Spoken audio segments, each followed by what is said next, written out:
进升旗！标兵就位。 Drill commands crack across Tiananmen Square, color guards snap to position, and China's September 3rd military parade enters its final countdown. Some ask why, 8 decades on, such a large ceremony is still necessary.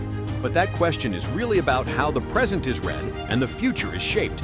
The victory being marked came after a 14-year war whose price is hard to breathe through.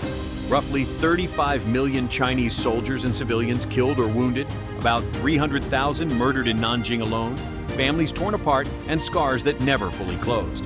On that burned ground, an invasion was stopped not by superior kit or endless supplies, but by a stubborn creed that a country's fate is everyone's responsibility, that it is better to break than bend, and that every inch of land can be bought only with blood when there is no other choice. Is a parade merely flexing? Look at the arc. In 1949, when the first victory celebrations rolled past Beijing, the columns were millet and rifles. In 2015, about 84% of the equipment on display was newly fielded. Now the formations feature J-20 stealth fighters, reconnaissance and loyal wingman drones, and DF-series strategic missiles. The message is not that China seeks trouble, but that it has the confidence to deter it. The contrast with 1931 is deliberate. After the September 18th incident, the Imperial Japanese Army overran Manchuria in just over 4 months because the gap in weapons and logistics was a chasm. Today, the modernization of China's forces is intended to function as a steel Great Wall that can credibly protect sovereignty, security, and development interests. The parade's 45 blocks are designed to make that evolution legible. Veteran units that trace their lineage to the anti-Japanese war march on foot to underline a tradition of taking orders and winning battles, while unmanned information and other new domain forces show how a 21st century military fights as a system. None of this is aimed at intimidation for its own sake.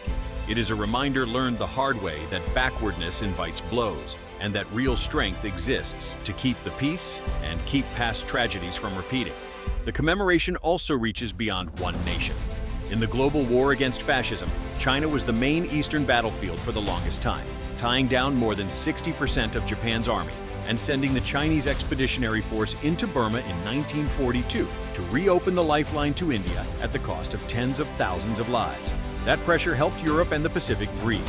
In a moment when some try to shave textbooks, critify aggression, or dress hegemony in euphemisms, marking September 3rd is a statement of position.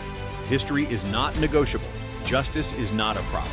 And remembering and valuing peace is how the shadow of war is kept from returning. So why commemorate so loudly after 80 years? Because a people that forgets its road loses its compass. Because 35 million dead and wounded deserve to be told that the country they guarded still stands. Because saluting the fallen is also guarding what comes next. When younger generations feel the weight of the word nation, and when individual fate and national fate are recognized as tightly linked, the promise can be kept to learn from what came before and to move steadily along the long road of renewal.